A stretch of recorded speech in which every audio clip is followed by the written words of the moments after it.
Cheer, cheer the red and the white, honor the name by day and by night. Lift that noble banner high, shake down the thunder. Hello and welcome to the first edition of the Swans Bigfooty Podcast for 2016. My name is Bonz and joining me tonight we have RW.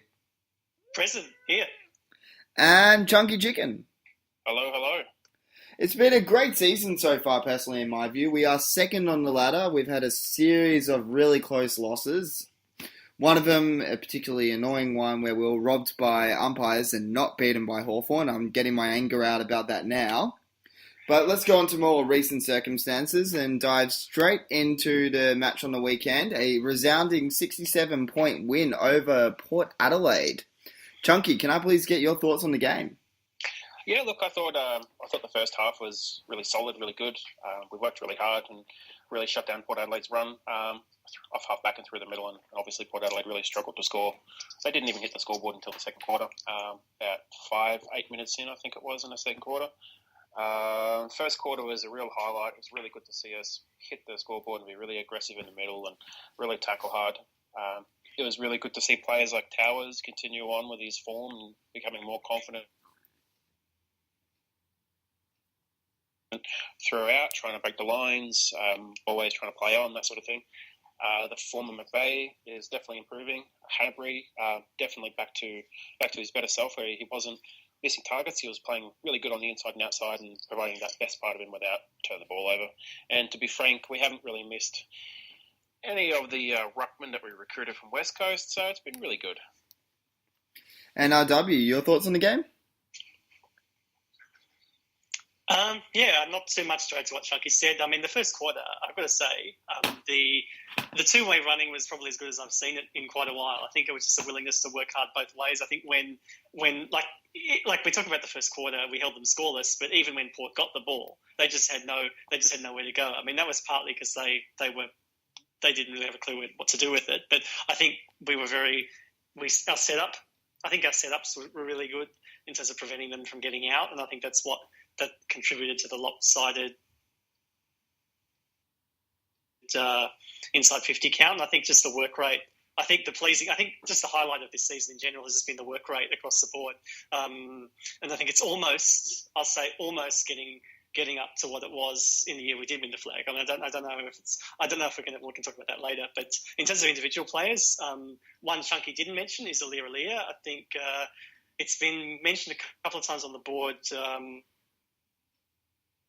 about how he just backs himself when he gets the ball, and we've got someone actually who uses it well coming out of defence, actually takes the game on. It's which was something that we really missed, and having him there has been something that the team's lacked for quite a while. And it raises, I think, with him, because he hasn't played at that level in NEFL, but he's really made that step up. And I think it's just a credit to him that he's been able to come in and do that job. What else was I going to say about the game? Heaney's return to form was probably the other thing. I think he seems to be almost back to his best now. I think he's had that real X factor. He adds that real X factor to the side. Well, in regards to Heaney, actually, people are saying he's back to his best. I think he's actually playing the best football he's ever played for us. He's almost in a hybrid. He's in a really similar role in the way I'm seeing it to what Ryan O'Keefe was for us in the late 2000s. He's that midfielder, forward type player that can lead up the ground, give a presenting target, and can also help around the clearances. And it's something we haven't had in our team for quite a period of time, which I think's been amazing. True, yeah. But I think the O'Keefe one is a valid one. I mean, I think different players a bit. I mean, O'Keefe was, I think, in terms of size, I think O'Keefe was a bit bigger then. And then we have to remember Heaney's only 20, which makes his current form even more impressive. Yeah. Well, the good thing about both Heaney and Ryan O'Keefe, they both, especially Heaney, especially compared to O'Keefe, he plays larger than he actually is, especially due to his leap and his mark on the ground. For instance, on the weekend, he took 4 contested marks. The closest player to anyone else on the ground, they had Westhoff with 3, and no one else from the Swans took more than 2, and that was only Franklin. Yeah, he's always had good hands. Yeah, just that impact straight away since he came in. Yeah. The other player I do want to also bring about, he isn't getting a lot of credit on the board, but his last few weeks have been really good for us, and he had a quiet patch in the middle of the year. It's been Lloyd. He's becoming a really important player for us. He's giving a lot more outside run. He uses the ball very well by foot, back to where he was a few years ago again. And I would almost say if we lost Lloyd outside the midfield right now, we lose so much of our class, and he's becoming one of our most important players. Yeah, true. I'd say there was. I think he's using it better. Yeah. Oh, Chucky, you go. Yeah. Okay, I think the way he's moving the ball is exceptional, especially on the weekend. His composure was first class. And there's instances in the third and fourth quarter where he was taking on the tackler and easily beating him, feeding out the handball or getting a kick down the line. And most of his kicks and possessions were hitting targets, so it was really good. Agree that his outside run is extremely important, and he's kind of playing that role that Hanbury played 2011, 2012 as that really, decent speed outside runner who could get the ball inside but could really use it with a good efficiency. So having him back to that level is really important. And not only that, when he starts tackling, he's a pretty good tackler. He's a very good tackler. Speaking of Hanbury, what do you guys make of his recent transition? He's getting a lot more at a contested ball than he has previously, and he's playing, if anything, nearly as more of an inside midfielder around the clearances as well as outside now.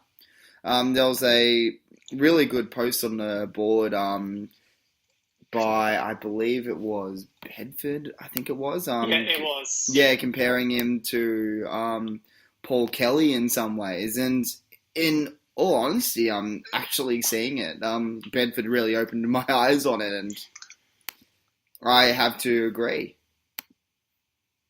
Yeah, well, he did say there's only one Paul Kelly, but I think it's I think in an indirect kind of a way, I think it's more feeling, because if we look at when he made the grand final a few years ago, we had guys like Jude Bolton, Ryan O'Keefe in the middle, and we didn't really replace, and they were the guys we didn't have in there in 2014 when we lost to that Hawthorn guys. But anyway, you're not allowed to mention that game on this podcast. Yeah. But Hannes has really stepped up in that area, absolutely.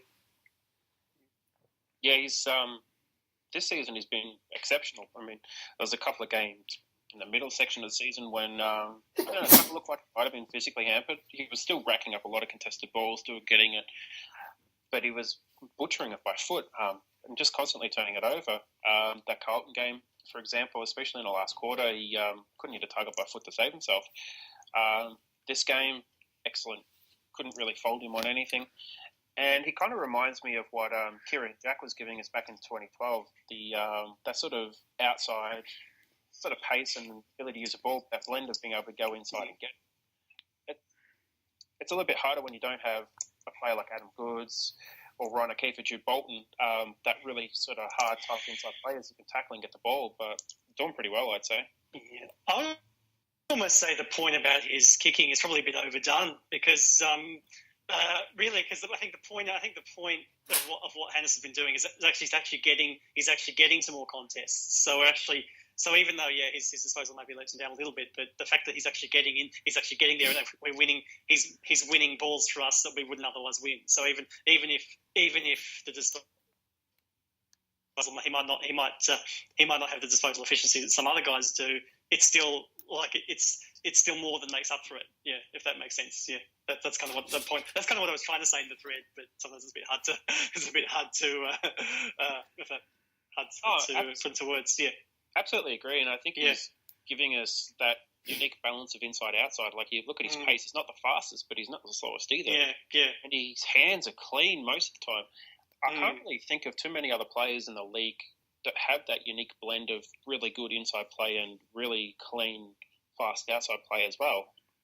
Hanbury's biggest strength isn't his pace, it's his endurance. Oh, absolutely. The fact that he can run all day, he's probably the hardest player in our side, the tag at the moment, except for potentially Luke Parker, because he's got the contested marking side of his game.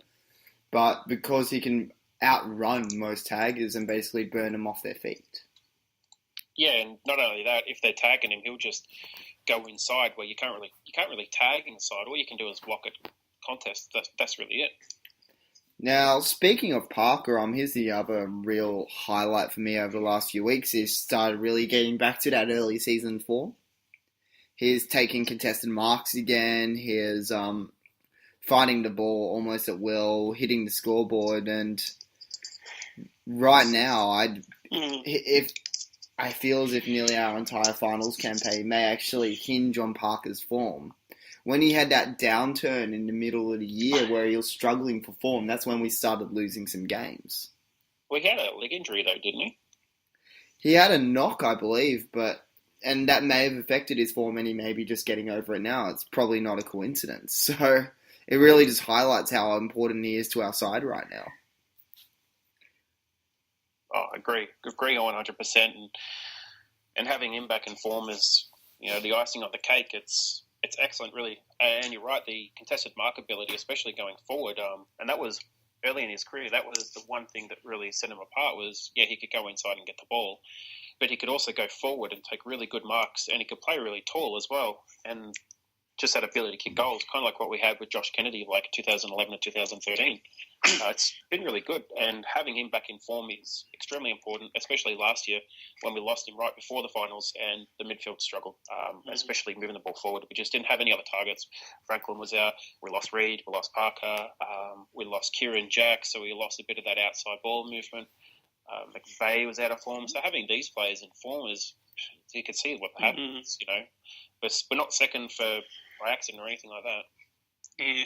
One slight negative, though, is probably still the scoring efficiency, especially going inside 50s. We had a lot of inside 50s. I think it was like 60, nearly 70 for the game, and I think that's we had the 69. one thing. Yeah, 69. Yeah. Von's favourite number. Yeah. So I think just you can't. I mean, I guess they're winning the ball, which is one thing, but I think it's always been. I think it's just been the criticism on the board. Probably for a while. That's the one area that we tried to make up for our for our disposal and efficiency going inside forward 50 by playing a heavily contested game. Yeah. If we can, it's actually the reason why, and especially compared to previous seasons, I actually feel more comfortable with us playing in the wet than in the dry, which is really quite scary. That's actually, but in a way that's a good sign because I think in finals it's the contested side of the game that really comes to the fore. So maybe there'll be good preparation. Who knows? And by that time, I think you have to get used to. I think in a tight final, it gets really tight and close anyway. So having had that experience during the year, maybe it'll be a positive. Well, the good thing is we've got 3 reasonably difficult games coming up. 2 of the teams are outside of the 8 and 1 struggling, but 2 of them are away. And St Kilda is definitely trying to get in the final, so that's going to be a tough game. And they play quite quick on the outside when they got the ball, but they play really tough inside. They tackle really good, and their forwards are quite agile and mobile. So that really sort of tough contested game, it's going to be really tested over the next 3 weeks. And if it stands up, there's no reason why it can't stand up in the finals. I think the one thing that would really sort of put the forward line back together again is having Tippett back. And if we can keep Naismith in the side and have Tippett back in the side, you could just imagine what would happen. You've got Parker who could rotate forward. You've got Mitchell who could rotate forward as well. I mean, he's a bit goal hungry and puts his blinders on, but, Then Papley as well. Papley actually concerns me. You reckon his form or? His disposal efficiency. Yeah, but he puts pressure on. He puts pressure on. That's definitely a given. But his disposal efficiency, his disposal is shot. He's making nearly as many clangers that Shaw made later in his career. Just luckily, they don't stand out as much as he's going forward, not playing in defence. I suppose it's either him or McGlynn. Yeah. Which has the more upside? Which can produce more? Which kicks more goals? Personally, I'd rather have a fully fit and informed McGlynn coming into finals, but that would be a bit of a luxury this year as McGlynn struggled for both form and fitness. When he's been in the side, he's been pretty poor too. Exactly, yeah, I mean, form and fitness. I was looking at Grimlock's reserve report on the weekend. He said McGlynn's execution probably wasn't that great. So, yeah. I don't know. Although, on the other side, I think bringing an experienced guy in, I think he would lift. I think he'd probably lift for the finals and just having that. I think given his. So who knows? Yeah, so it'll be interesting one. The last player I do want to mention and just give a bit of a shout out for his performance this year, and the player who I actually personally believe will be leading our best and fairest right now, Dane Rampy. Oh, unquestionable. Oh, yeah, no question. He has been superb. Like, he was a great player for us last year, but he has taken his game to a whole new level this year, especially with, I think, Aliir Aliir coming into the side and Grundy taking yet another step up just to really shove it in SM's face. Yeah. But standing between the three of them, I think between the backline in general this year, they're just gelling so much better. What it's allowing him to do, though, is it's allowing Rampy to take the third forward now, which not only is ideal for his height, and not many third forwards are going to be able to beat him in a one-on-one contest. Because of this, it's allowing him to branch off and cut across the lines of both Allir and Grundy, and allowing him to be a bit more freed up for more rebound. But remember, against Adelaide, he took Walker. He did, and it was fantastic. But that was earlier in the year before we had Aliir Aliir in the side. Yeah, it's amazing the fact that Aliir Alir's come in, and he kind of reminds me a little bit of Leo Barry, just that confidence and that composure, except without the amazing amount of clangers. Yeah, well, Aliir Alir's performance on the weekend, 18 disposals, 100% disposal efficiency. Yeah, for a keep back, that was pretty impressive. Even when he gets tackled, his arms are never pinned. It's pretty amazing watching him play, really. He's a fantastic athlete, and he can actually read the game. Like, a lot of people assume he's new to the game, which is really unfair and unjust because he's played the game most of his life. And it actually shows he's got a very good football knowledge. So, no, I'm really looking forward to seeing how much more he can develop. It's a shame he's too old for a Rising Star nomination. Well, the other player he kind of reminds me of is Pendlebury. You know, how it always looks like he has time, no matter how much traffic there is. Just sort of doesn't really look like he's moving that fast, but he's moving fast. It always has that time. I never would have thought I'd hear Aliir Aliir compared to Pendlebury, but that's very esteemed company right there. We'll go on to the... I'm not saying he's like on the same level. He never looks like he's big trouble.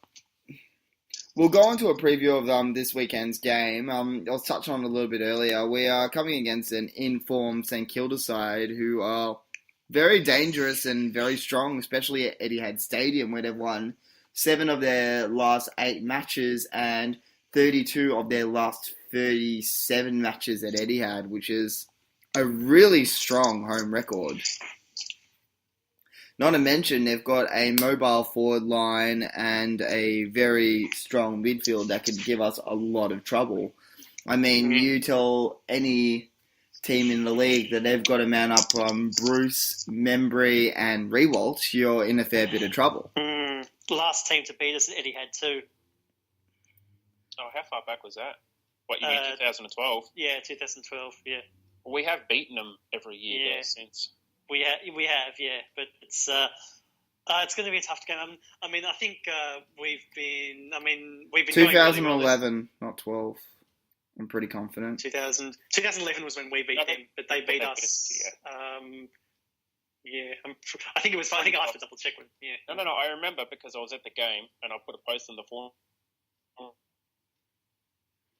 about it. How I was at the game with my trollop with an X. I remember it very well, that game. Yes, I'm reading that right now. The bitch. Anyway, moving on. I mean, I think it'll be a tough one because the thing about the ladder the way it is, if we drop one of our 3 on the run home, Giants, Geelong, Crows, they could all win their last 3 games and knock us out of the top 4. So that just shows you how tight it is. So but on the other hand, we can have Hawthorn potentially drop one of their last 3 matches, and if they drop any of them, we're back into top space. True. Then they're out of the top 4 as well, potentially. Even the percentage in the top 4 is crazy. Us, Adelaide, and GWS are all within a few kicks of each other. Yeah. I know, It's a very close year, and it's going to be really interesting come finals time. So, that being said, think 1 week at a time, and St Kilda are definitely strong competition. You can't look past this week at all, because I think if the way they're playing, I think it could quite easily be a win to them. And I think Dempster's still going around, looking at their side. I actually don't know a lot about. No, Dempster's been very good for him this year. Yeah. He is a player that just keeps kicking on and on.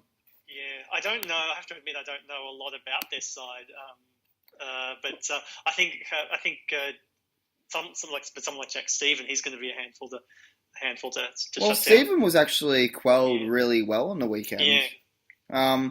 Carlton decided to try and limit his space by putting players around him, not directly on him, and trying to take it on. But because they almost zone defended him, it allowed a lot of space around the stoppage for other players to really get on top of the play. So it allowed Montagna to have an absolute blinder of a match, and he's nearly single-handedly decimated Carlton. Noon started moving a lot, and he started rebounding and coming up the ground into the stoppage and running by. So we can't actually put too much emphasis into Stephen, which is a bit of trouble. Luckily for us, and this is really bad because the kid's been amazing for St Kilda for the last few weeks. Dunstan's gone down injured, and he has been a fantastic. Since he's really taken that step up, he's given St Kilda another option in their midfield. So that should hopefully help us a little bit. It will be a good midfield battle. I'd like to see us try and go head-to-head with Stephen. We don't have...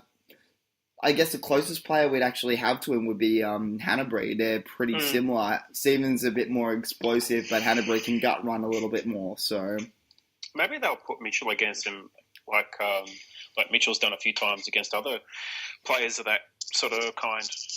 I'd be worried with Stephen's ability to burst away from stoppage against Mitchell. Oh, yeah, absolutely. I'd be very worried about it. He's one of the quickest midfielders in the league, and a lot of people really tend to underestimate it. Head-to-head, pretty much. Yeah, I think head-to-head, and if we can hurt him in the other direction and get Hanbury to maybe free off a tag, that's a win-win in our books. I'd still expect us to win convincingly inside, just with the bodies we have and experience we have in the middle. It's a premiership winning midfield, and St Kilda's midfield's pretty young, and they're good, but they're young. So I'd expect us to win. If we can shut down Montagna, that'll go a long way on the weekend. I'd expect if we're going to have Mitchell playing as a tag on anyone, it'll be Montagna, not Stephen. Pace for pace. I wouldn't call Montagna pure pace. He's not fast. He's not fast. He's just got class on the outside, and he's a very smart player. So I think he's the type of player that Mitchell could potentially actually track down and stop. He almost plays a little bit of a similar role to what Sam Mitchell does at Hawthorn, sometimes Montagna. So I'd be happy to back our Mitchell in on that one. What I'm very worried about is, and I'm actually very curious to see how they go, is how we stack up against St Kilda's forward line on the weekend. I think we're pretty evenly matched. You'd expect Aliir to go to Rewell. Bruce will get Grundy, and Membray will most likely get Rampy. Yeah. You've also got Nick Smith. You've got Cunningham, who's kind of starting to reinvent himself as a back pocket or back flanker. There's a number of players who could rotate through there.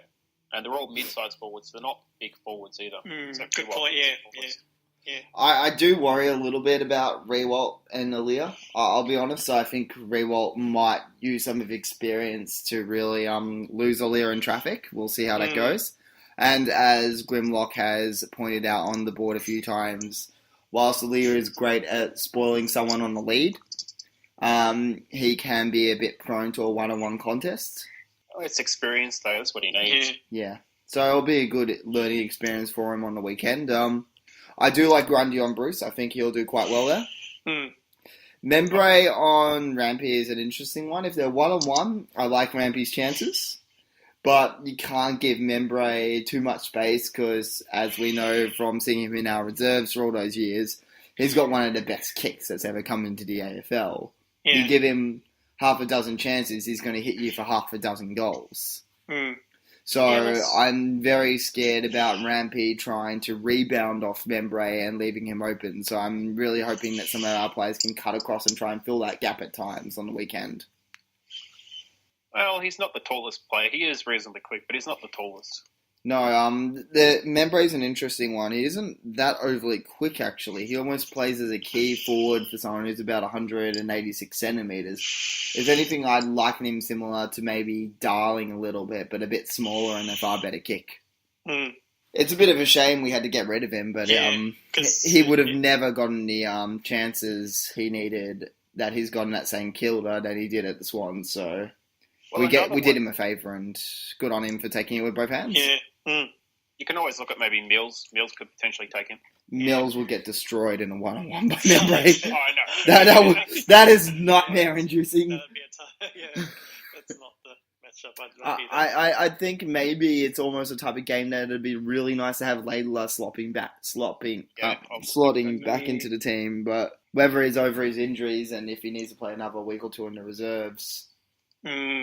If Layla did come in, who would come out? Towers, yeah.